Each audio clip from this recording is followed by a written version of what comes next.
Aleluia.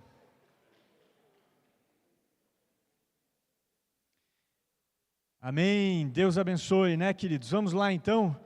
Vamos para a leitura do texto base da mensagem desta manhã. Quero convidar você a ler comigo Romanos, capítulo 12. Vamos ler os versículos 1 e 2 de Romanos, capítulo 12. Aleluia. Vou ler aqui na tradução igual a do telão, né? Então diz assim, Romanos 12, 1 e 2. Rogo-vos, pois, irmãos, pela compaixão de Deus, que apresenteis os vossos corpos em sacrifício vivo, santo e agradável a Deus, que é o vosso culto racional. E não sede conformados com este mundo, mas sede transformados pela renovação do vosso entendimento ou da vossa mente, para que experimenteis qual seja a boa, agradável e perfeita vontade de Deus. Amém, queridos?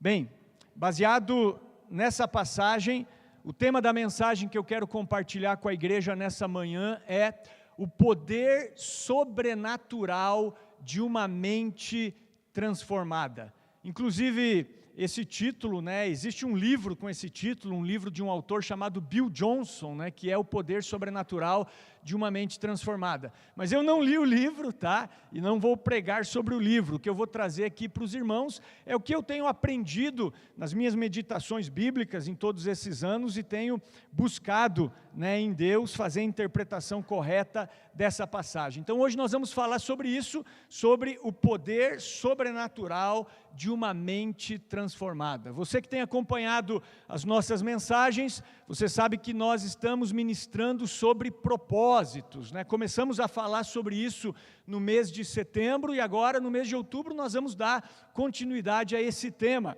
E nós vimos que o maior propósito de Deus para as nossas vidas é nós vivermos para a glória de Deus, né? A primeira mensagem desse tema foi sobre isso, né? Você se tornar um verdadeiro adorador. Então você foi criado, você foi regenerado, você foi salvo, você foi santificado para ser um verdadeiro adorador. Deus é espírito e importa que os seus adoradores o adorem em espírito e em verdade. Vimos também que um dos propósitos de Deus para a igreja é a comunhão, é a koinonia, é nós estarmos juntos, termos uma vida de compartilhamento, aprendermos a viver em comunidade. Isso também é um propósito de Deus para as nossas vidas. E na minha última mensagem, nós falamos sobre você se tornar semelhante a Cristo. Então, um dos propósitos de Deus, destacados na palavra, é que você foi criado para ser semelhante a Cristo. Então Deus salvou você e automaticamente então você entra num processo de transformação onde Deus quer que você seja semelhante a Cristo. Como o apóstolo João disse,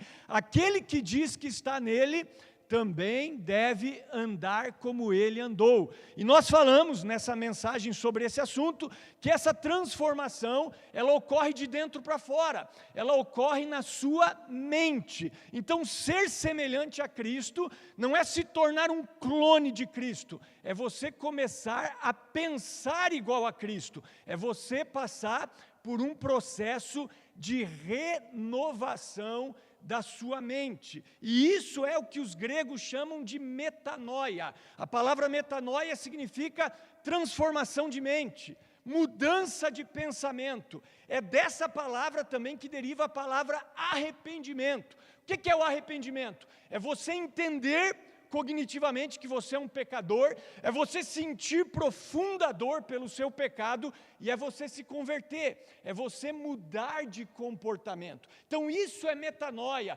isso é renovação de mente. Então eu já quero começar dizendo que se você ainda não passou por isso, essa é a vontade de Deus para você, que a sua mente seja transformada. Eu quero falar sobre isso, e isso é, de alguma maneira, arrependimento. Então nós precisamos nos arrepender. Inclusive quero abrir um parênteses aqui, estava ouvindo um pastor falar, né, que Jesus ele disse que quando o evangelho do reino for pregado em todo o mundo, virá o fim, né? E ele disse assim, o problema é que hoje nós não pregamos o evangelho do reino, Nós pregamos outros evangelhos, porque o evangelho do reino, ele começa com arrependimento, com metanoia, né? João Batista pregou arrependei-vos, Jesus pregou arrependei-vos, os apóstolos pregavam arrependimento. Então, o evangelho do reino, ele começa com arrependimento e continua com a fé na obra redentora do nosso Senhor Jesus Cristo. Posso ouvir um amém aí? Estão me acompanhando? Então, o desejo de Deus é que você passe por um processo de renovação da sua mente. Eu quero introduzir então essa mensagem dizendo que a mente é o que há de mais importante no ser humano. Eu acredito nisso. É na mente que nós conquistamos vitórias ou nós somos derrotados. Toda vitória pública vem depois de uma vitória na mente. É na mente que nós vencemos as tentações ou nós cedemos às tentações. Todo pecado que nós praticamos, sejam por palavras ou sejam por ações, eles começam na nossa mente. Portanto, o segredo para uma vida de vitória contra o pecado, contra o mundo, contra o diabo, está na nossa mente. E Jesus confirma isso. Em Mateus capítulo 5, versículo 19, ele diz assim: pois do coração saem os maus pensamentos, os furtos, os adultérios, os homicídios e a blasfêmia. E são essas coisas que contaminam o homem. Agora, quando Jesus diz que é do coração, ele não está falando do órgão físico coração. Ele está falando do seu íntimo. Ele está falando da sua mente. Provérbios capítulo 4, versículo 23 diz: sobre tudo o que se deve guardar, guarde o teu coração, porque dele procede as saídas da vida. Se você pegar esse versículo numa tradução mais atual, por exemplo, a Nova Tradução Linguagem de hoje, ali diz assim: tenha cuidado com o que você pensa, porque a sua vida é dirigida pelos seus pensamentos. Então, o que você pensa determina o que você sente, e o que você sente determina em muito aquilo que você faz. E por isso a Bíblia é tão enfática em falar sobre a importância de você passar por um processo de renovação da mente. Por exemplo, Filipenses capítulo 4, versículo 8 diz: quanto ao mais, irmãos, tudo que é verdadeiro, tudo que é honesto, tudo que é justo, tudo que é puro, tudo que é amável, tudo que é de boa fama, se há alguma virtude, se há algum louvor, nisso pensai. Colossenses capítulo 3, versículo 2 diz: agora que vocês ressuscitaram com Cristo, pensem nas coisas que são do alto e não nas que são da terra. Então, baseado nisso, eu afirmo com convicção que a vontade de Deus é dar a você e a mim uma nova mente. Deus quer renovar as nossas mentes. Ele quer nos dar uma mente semelhante à mente de Cristo. 1 Coríntios capítulo 2, versículo 16 diz que nós temos a mente de Cristo. Agora, pastor, como é a mente de Cristo? A mente de Cristo, com certeza, é uma mente pura. A mente de Cristo, com certeza, é uma mente sobrenatural, é uma mente que crê no impossível. Inclusive, semana passada, fomos ministrados e abençoados aqui com uma palavra tremenda do apóstolo Josué Santos, onde ele falou sobre puro, simples e sobrenatural. E mostrou algo que eu concordo. Você vai ler o livro de Atos, você vê que o sobrenatural para a igreja primitiva era algo natural. Mas por quê? Porque a mente daqueles caras foi renovada. E era uma mente semelhante à mente de Cristo. Então, se hoje você orar: Senhor, eu quero ser semelhante a Jesus, e eu aconselho você a fazer isso, essa é a vontade de Deus. Jesus, Ele não vai transformar você num clone dele, como eu falei. Ele vai fazer você entrar num processo de metanoia, de arrependimento, de mudança de mente, para que Ele te dê uma mente semelhante à dele. Inclusive, tem uma frase de um teólogo já falecido, o A.W. Tozer. Ele dizia assim: a mente é boa, Deus a criou, Ele nos deu uma cabeça e não era a sua intenção que ela servisse apenas como lugar para o chapéu. Ou seja, a nossa mente ela deve ser usada para coisas boas. Eu sempre gosto de comparar, né? E se eu fosse comparar a nossa vida com um carro, por exemplo, né? O que seria a mente do carro? A mente do carro é o motor, que é a parte mais importante do carro. Se você tiver um carro com motor bom, a lataria pode estar meio danificada, o pneu pode estar meio careca, né? Claro, é perigoso, mas enfim, mas esse carro vai te levar onde você precisa. Agora, se o motor estiver danificado, aí você vai ter sérios problemas, né? Esse carro vai certamente te deixar na mão. Então, trazendo para nós, a mente é o nosso motor. Se a tua mente for uma mente boa, uma mente semelhante à mente de Cristo, olha, você vai chegar aonde Deus deseja que você chegue. Então, o desejo de Deus, eu falo isso com convicção no meu coração, é renovar as nossas mentes. E hoje eu quero ser mais profeta, amém? Eu quero declarar que se isso não começou na sua vida, isso vai começar hoje, em nome de Jesus. Posso ouvir um amém aí ou não? Glória a Deus! Então a nossa mente é o que há de mais importante na nossa vida, e o desejo de Deus é renová-la. Agora eu pergunto, como Deus renova a nossa mente? Importante nós aplicarmos essa mensagem, como se dá esse processo de renovação da nossa mente. Então eu quero reler aqui o versículo 1 de Romanos capítulo 12, e nós vamos começar com esse versículo 1, olha só, diz assim: rogo-vos, pois, irmãos, pela compaixão de Deus, que apresenteis os vossos corpos em sacrifício vivo, santo e agradável a Deus, que é o vosso culto racional. Então o primeiro ponto para a renovação da sua mente é você oferecer o seu corpo a Deus como um sacrifício vivo, santo e agradável a Ele. Então veja, é um culto racional. Você faz isso com o teu entendimento, você faz isso porque você entende, eu agora estou me entregando em sacrifício inteiramente a Deus. Então o que eu quero dizer aqui, se você quer passar por um processo de renovação de mente, entregue a sua mente ao Senhor. Entregue a sua mente ao Senhor, como um sacrifício vivo, santo e agradável a Deus. Então o plano de Deus, o desejo de Deus é que você racionalmente, é que você, de uma maneira inteligente e sábia, entregue a sua mente para que Ele possa controlar. Porque Ele não vai fazer isso de uma maneira forçada. Deus é gentil, Ele quer que você faça isso com entendimento. Eu quero me entregar voluntariamente em sacrifício vivo, santo e agradável a Deus, ao Senhor. Então, se você fosse um carro, Deus gostaria de controlar o seu motor. Se você fosse um computador, Ele gostaria de controlar o seu software, o seu disco rígido. Se você fosse um avião, Ele gostaria de ser o piloto. Mas como você é uma pessoa, Ele quer a sua mente. Ele quer que você entregue a sua mente como sacrifício vivo, santo e agradável a Ele, porque a mente é um campo de batalha, a batalha é na mente, irmãos, o diabo quer a tua mente também. Ou você entrega a sua mente voluntariamente ao Senhor, para que Ele renove a sua mente, ou a sua mente vai estar nas mãos do inimigo das nossas almas. Então, repito, Jesus deseja nos dar uma mente sobrenatural, porque a mente dele é uma mente sobrenatural. Então entregue a Ele a sua mente, entregue a Ele os processos básicos que existem na sua mente. O que é isso, pastor Peter? O teu funcionamento cerebral, a tua consciência, a tua atenção, a tua percepção, a tua memória, a tua imaginação, todos os processos mentais que acontecem com todos os seres humanos e que são base para os nossos comportamentos, isso nós temos que oferecer ao Senhor. E aí eu já dou um testemunho, é algo que eu faço, né?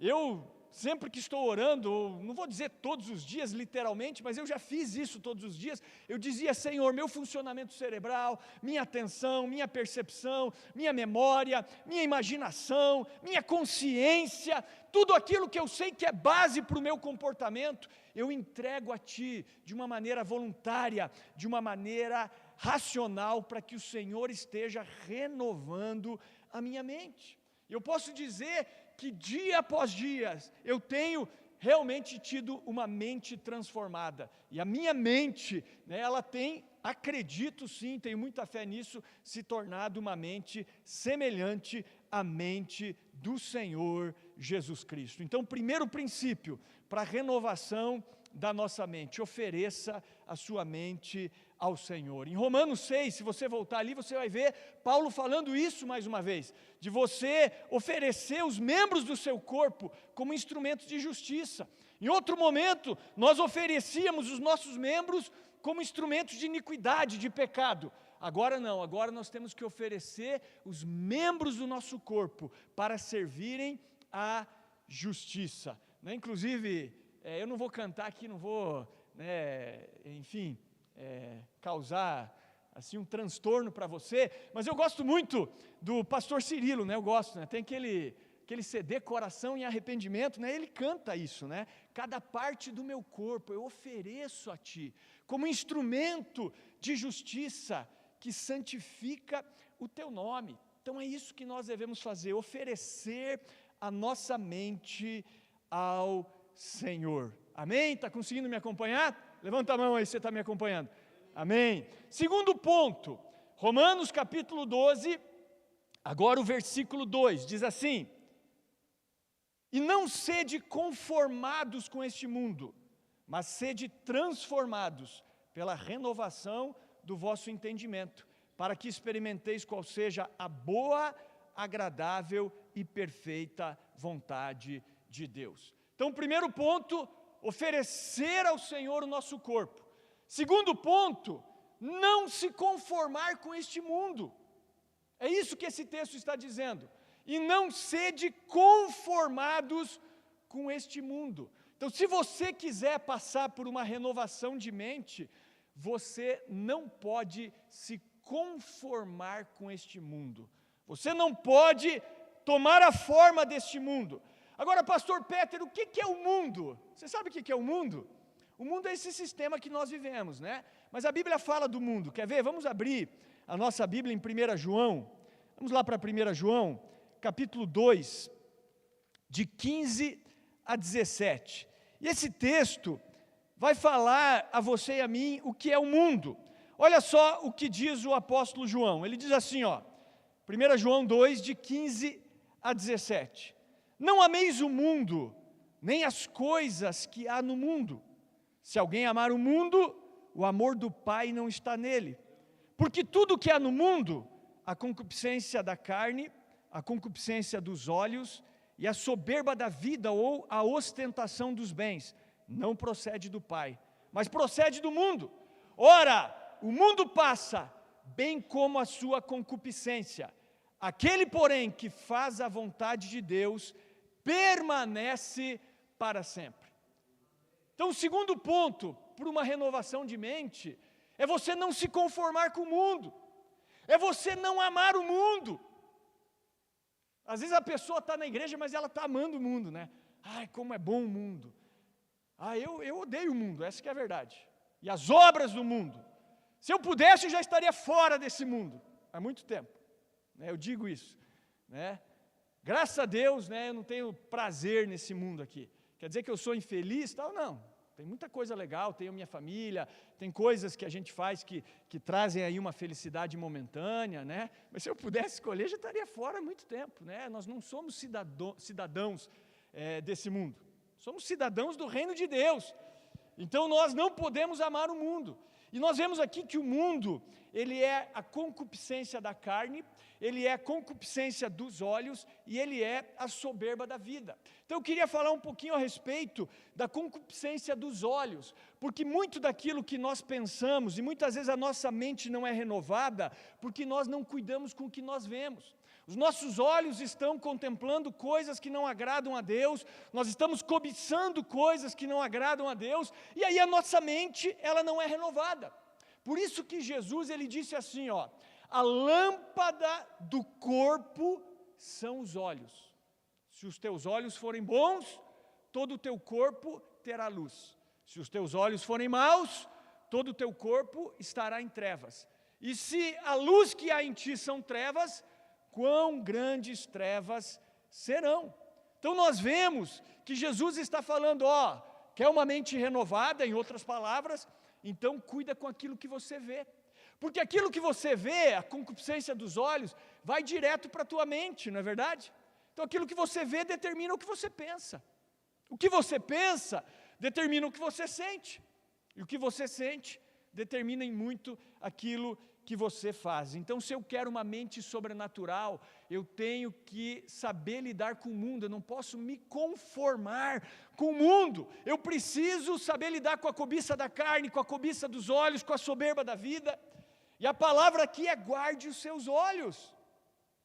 Em Mateus 5:29, Jesus ele foi bem radical, né? Ele disse assim: se o teu olho direito te fizer pecar, arranca ele, joga fora. É melhor você entrar no céu caolho, cego, do que ir para o inferno enxergando bem. Pesado, né? Claro, não é literal, tá, irmãos? Não é para você pegar uma faca aí e cortar o teu olho. Mas ele está dizendo, ei, seja radical. Ei, cuide, ó a cobiça dos olhos. Cuidado, né? Então, quer uma mente renovada, você precisa cuidar, concupiscência da carne, concupiscência dos olhos. É terrível, cuide. Hoje até na TV, né, no campo de futebol, eu nem sabia disso. Alguém postou num grupo aí da igreja, né? Estava lá na propaganda ali da placa de publicidade, um tal de Fatal Model. Nunca tive ideia do que é isso. Aí alguém foi pesquisar, é acompanhante, é prostituição. Aberta, assim, ó, na TV, daí o teu filho vai lá, quero ver o que é esse Fatal Model. Pô, ele cai numa página de acompanhante, de prostituição. Né? Então veja como as coisas estão terríveis. As coisas não se comparam nem um pouco com aquilo na época de Jesus, irmãos. Então a cobiça da carne, a cobiça dos olhos, cai no teu colo. Então ou eu sou radical, ou eu vou viver uma vida com uma mente contaminada. Essa que é a verdade. Estou certo ou estou errado, irmãos? Essa é a verdade. Então eu não posso amar o mundo, a cobiça dos olhos, a cobiça da carne.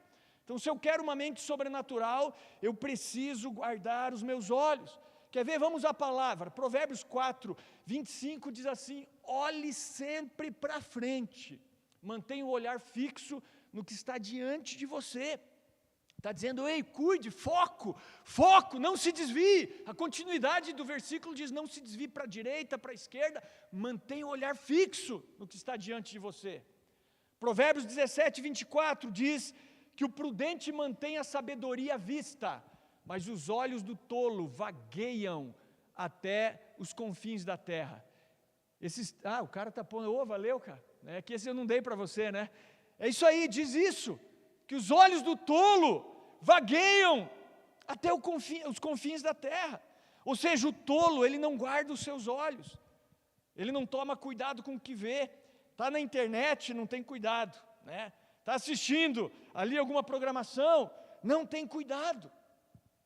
Então cuide com o que você vê, né? Nós temos muito cuidado com isso, porque nós sabemos que isso pode contaminar a nossa mente. Então o sábio, ele mantém a sabedoria à vista, mas os olhos do tolo vagueiam até os confins da terra. Então, meus queridos, vamos nos disciplinar, aprender a ter um relacionamento com o mundo. Não ame o mundo, não ame aquilo que há no mundo, a cobiça da carne, a cobiça dos olhos, a ostentação dos bens, tudo isso vai passar. Você não leva nenhuma dessas coisas com você. Agora, aquele que faz a vontade de Deus, diz a palavra, esse permanece para sempre. Então vamos cuidar com o que nós vemos. O Salmo 101:3, o salmista diz, não porei coisa injusta diante dos meus olhos. Jó disse, fiz aliança com os meus olhos, como os colocaria em uma moça, em uma virgem. Então nós precisamos guardar a nossa mente. Inclusive para você que é homem aí, né? Tem um livro intitulado 150 maneiras de paparicar a sua esposa. Eu ganhei esse livro de uma irmã no início aí do nosso casamento, e isso me marcou, né? Então um dos capítulos dizia, olha, guarde os seus olhos para contemplar a beleza somente da sua esposa. E aí citava Jó capítulo 31, versículo 1, né? Fiz aliança com os meus olhos para não colocá-lo em uma virgem ou em uma moça. Então o homem saiba, essa mulher que você escolheu para casar, é ela que você tem que contemplar. entendeu? As outras não existem, irmãos, essa que é a verdade. Senão você está em pecado.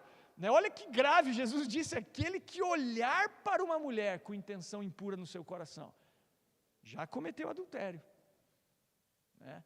Claro, que vamos ser bem equilibrados. Se você olha para uma mulher bonita, aquela primeira olhada, pô, né, achou bonita, não tem problema nenhum. O problema é a cobiça, né? É aquela segunda olhada, enfim. Mas você tem que saber lidar com isso, irmão. Isso é algo, ou a gente aprende a lidar com isso, ou a nossa mente, ela vai ficar sempre contaminada. É assim que funciona. Por exemplo, não foi o erro de Davi? Davi, o homem segundo o coração de Deus, deveria estar na guerra, não está. Vai passear ali no terraço do palácio. Ele contempla uma mulher muito bonita tomando banho. Cobiça, deseja. Manda perguntar quem era. Comete adultério, depois homicídio. Problema, cobiça dos olhos. Cobiça dos olhos. Levou o homem segundo o coração de Deus a adulterar, cometer homicídio. Foi perdoado. Glória a Deus, hoje está no seio de Abraão, mas as consequências foram graves. Sansão desce até a terra dos filisteus, vê uma mulher bonita, chega para o pai dele e diz, eu quero que você arrume aquela mulher lá, uma filisteia para casar comigo. O pai dele ainda insiste, diz, mas meu filho, não tem ninguém aqui no nosso povo para você casar, tem que ir lá nos inimigos, nos filisteus, é essa que me agrada. Em outras palavras, estou com tesão por essa mulher, é essa, pai, que eu quero. É verdade. Cobiça dos olhos, cobiça da carne. Não ame o mundo, nem o que no mundo há. O resultado do amor ao mundo é a morte, é a perdição. Então, se eu quero uma mente renovada, preciso primeiro entregá-la a Deus. Em segundo lugar, eu tenho que cuidar com as portas da minha mente, né? E a cobiça dos olhos é uma delas, que faz parte do mundo. Então, por que muitas vezes eu não consigo ter uma mente pura, uma mente de Filipenses 4:8, uma mente renovada? Por quê? Porque eu cobiço. Porque eu não cuido com aquilo que eu vejo, com aquilo que eu ouço. Então, tem que existir um radicalismo, né? Eu até me lembro, a gente aprendia isso, né, em cursos de batalha espiritual, enfim, e assim, unja o cabo do seu computador ali, né, da internet. Unja não sei o quê, unja não sei o quê. Olha, sinceramente, eu vou falar para você, eu acho que isso aí não traz resultado nenhum, cara. Assim, ungir o cabo da tua internet, o teu Wi-Fi, essas coisas, não impede que uma imagem impura entre no teu computador, esse tipo de coisa. Então, ou você é radical, ou você não é, irmão. Entende? Então, a gente espiritualiza, às vezes, algumas coisas, né? Como se o óleo fosse impedir de acontecer alguma coisa ali na sua vida, né? Não. Pode até fazer isso, mas se você não for radical, as coisas não vão mudar na sua mente. Então, primeira coisa, ofereça a sua mente ao Senhor, né? Ofereça ela como sacrifício vivo, santo e agradável a Deus, e não se conforme com o mundo. Essa é a única maneira de você experimentar a boa, a perfeita e a agradável vontade de Deus. Eu acredito que todo mundo aqui quer viver e experimentar a boa, a perfeita e agradável vontade de Deus. Para isso, a nossa mente precisa ser renovada. E aí vamos para o último ponto da mensagem. Se você quer uma mente sobrenatural, eu não quero ser repetitivo, porque eu já falei sobre esse ponto na última mensagem, mas vou destacar algumas coisas. É você ter um relacionamento com a palavra de Deus, irmãos. Então, primeira coisa, ofereça a sua mente ao Senhor. Segunda coisa, guarde os seus olhos.